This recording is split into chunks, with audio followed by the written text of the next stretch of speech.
Hey everyone, my name is Matt. Welcome to my shop. Today is January 21st and this is my weekly shop update.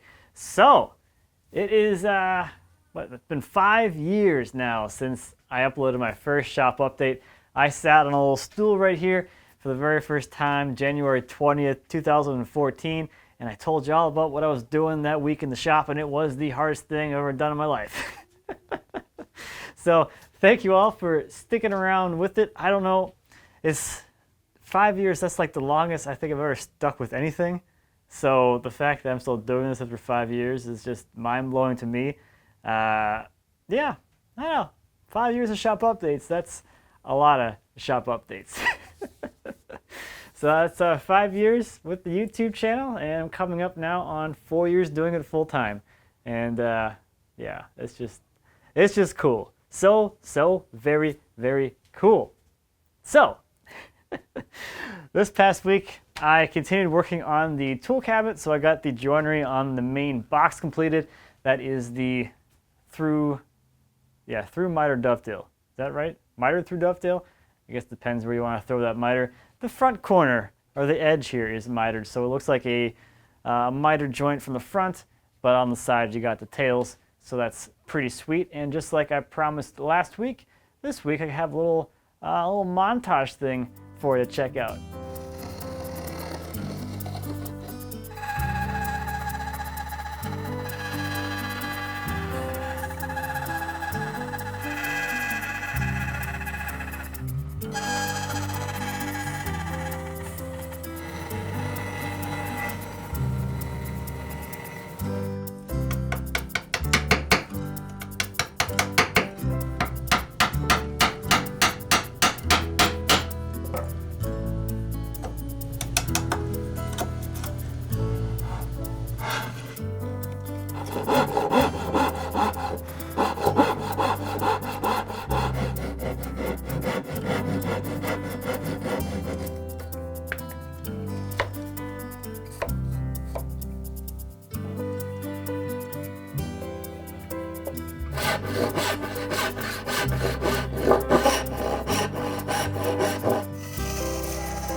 So there is my finished box, and I still have quite a bit of dovetailing still to do because the doors, the double doors, so 4 doors total, are going to get the same type of joinery, the through mitered dovetail, except for the doors, the front and back is going to be mitered.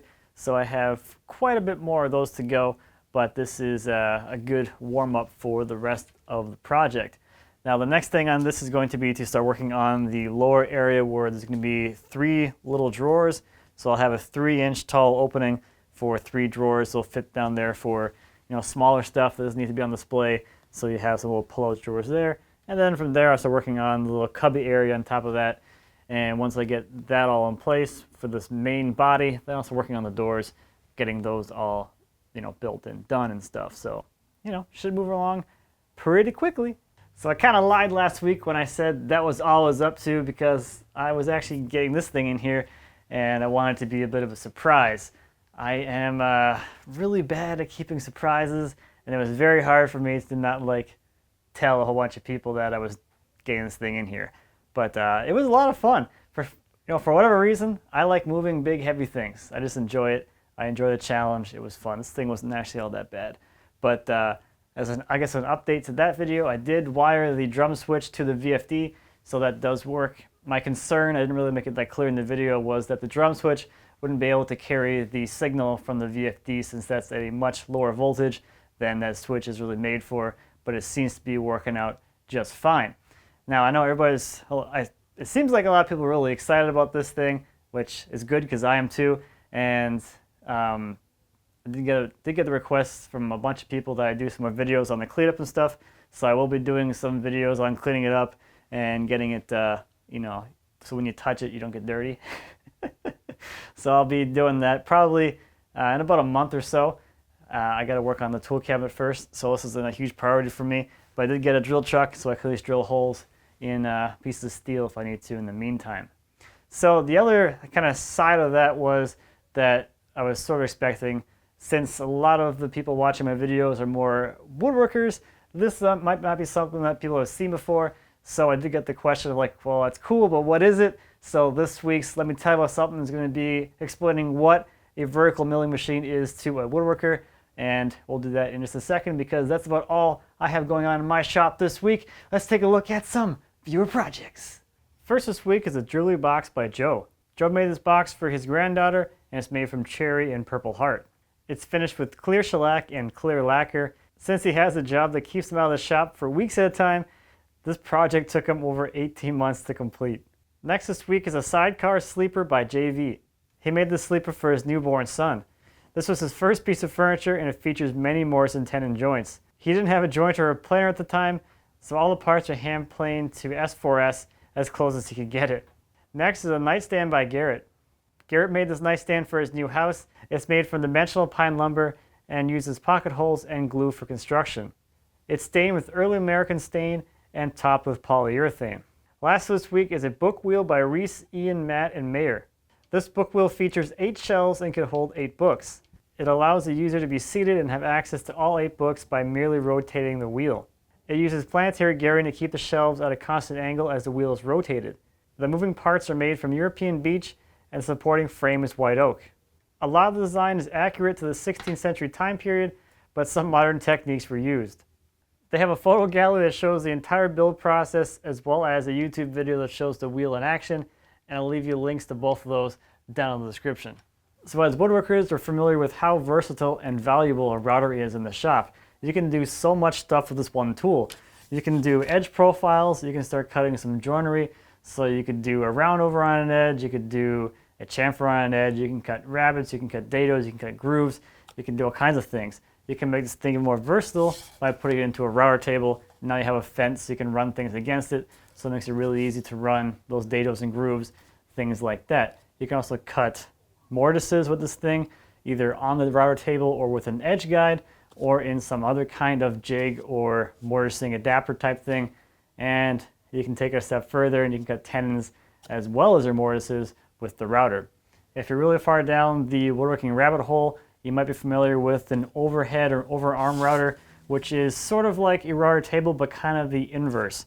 So instead of the router being underneath the table, the router is on top of the table like this. And your workpiece rides down here on the table so you can actually see what your router is cutting, as opposed to the table. If you're doing something like a mortise on a router table, you can't see the cut because the workpiece is blocking your view of the cut.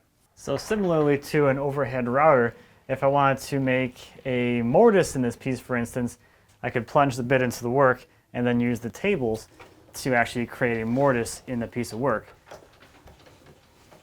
Or let's say I wanted to put a rabbet here on the end of this piece. I could do that here by moving the workpiece past the cutter and removing the end of that workpiece to create that rabbet. And if I wanted to run a dado or a groove in this piece, it'd be pretty much the same thing as the mortise. You could just feed the table from end to end to create a dado or a groove all the way across the workpiece. Now, just like you can make yourself a router sled to flatten pieces of work that are too big for your jointer or planer, you could also flatten things on a mill. So imagine instead of the small cutter, you had a larger diameter cutter. You could run that cutter back and forth over the workpiece to flatten your workpiece just like you would with a router sled. And of course, the biggest difference between this machine and a router is just the fact that it's really made for cutting metals. So just imagine what could happen if you're able to do any sort of like machining or milling operation on a piece of steel, and you're not just limited to a piece of wood in your shop. So if I really wanted to, I can create a Morrison tenon with steel. I don't know of any practical purpose for that, but it could be done. Now this thing will cut wood, but it's not really designed to do that. It doesn't have a high enough RPM to spin that cutter fast enough to actually cut the wood all that effectively. That's not saying it can't be done, but it's just not really the right tool for that kind of job. So that's just some high-level comparisons of this thing to a router. But of course, this thing has a lot more versatility because you do have the high precision of the tables.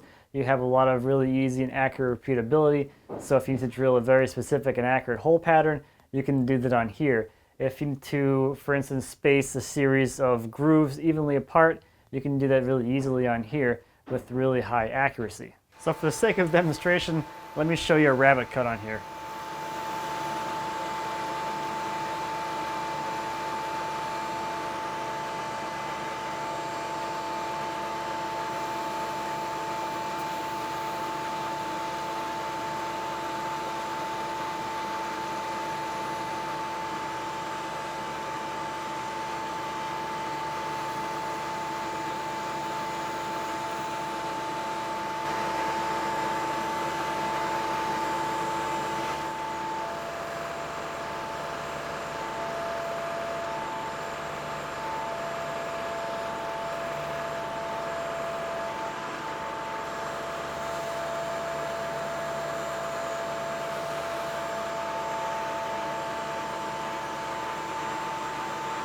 So just some super basic, simple examples, but just imagine being able to do that on any material you want.